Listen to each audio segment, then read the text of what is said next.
저는 오늘 3분 메시지를 여러분들과 잠시 은혜를 나누고자 합니다. 절박한 인생, 톨스토이의 글 가운데 이런 이야기가 있다. 어떤 젊은이가 길을 가다가 사자를 만났다. 갑자기 피할 길이 없자 젊은이는 칡덩쿨을 잡고 우물 속으로 몸을 피했다. 젊은이가 보니 우물바닥엔 독사떼가 우글거리고 있었다. 위에는 사자요, 아래는 독사떼가 기다리고 있는 절박한 상황 속에서 위를 보니 흰 쥐, 검은 쥐가 나타나 칡덩쿨을 갉아먹고 있지 않은가? 이러한 절대절명의 상황을 표현하면서 이것이 인생이라고 말했다.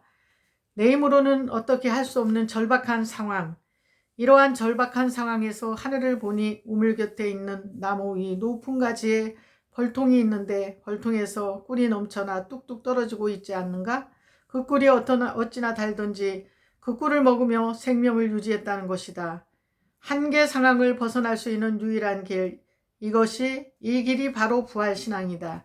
예수께서는 이렇게 말씀하신다. 나는 부활이요 생명이니 나를 믿는 자는 죽어도 살겠고 무릇 살아서 나를 믿는 자는 영원히 죽지 아니하리라. 이 절박한 가운데서도 이거는 제가 몇 년 전에 이렇게 적어놓은 글입니다. 우리가 볼 때 하나님의 기도 제목은 하나님의 놀라운 축복을 받는 나라와 민족과 교회, 가정이 되게 하여 주시고 하나님의 일꾼으로 쓰임받게 해달라는 제목이었습니다. 그래서 우리는 지금 가장 절대절명의 시기에 처해 있습니다. 얼마나 많은 분들이 감옥에서 아니면 감옥에 붙잡혀 갈까봐 아니면 코로나로 너무 많은 사람들이 마음이 편안하지 않고 간을 졸일 거라고 저는 생각합니다.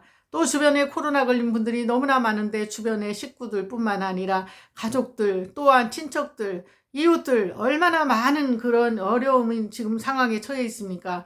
이 상황 속에서도 톨스토이의 글 가운데 이런 이야기가 있다 했지 않았습니까? 그래서 우리가 길을 가다가 사자를 만났고 또 갑자기 피할 길이 없었지만 젊은이는 칡덩쿨을 깔고 물 잡고 우물 속으로 몸을 피했다고 했습니다.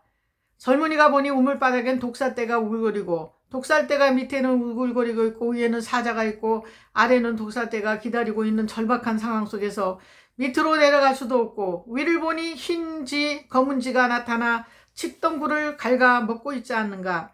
이러한 절대절명의 상황을 표현하면서 이것이 인생이라고 얼마나 인생이 힘들면 이런 말을 했겠습니까?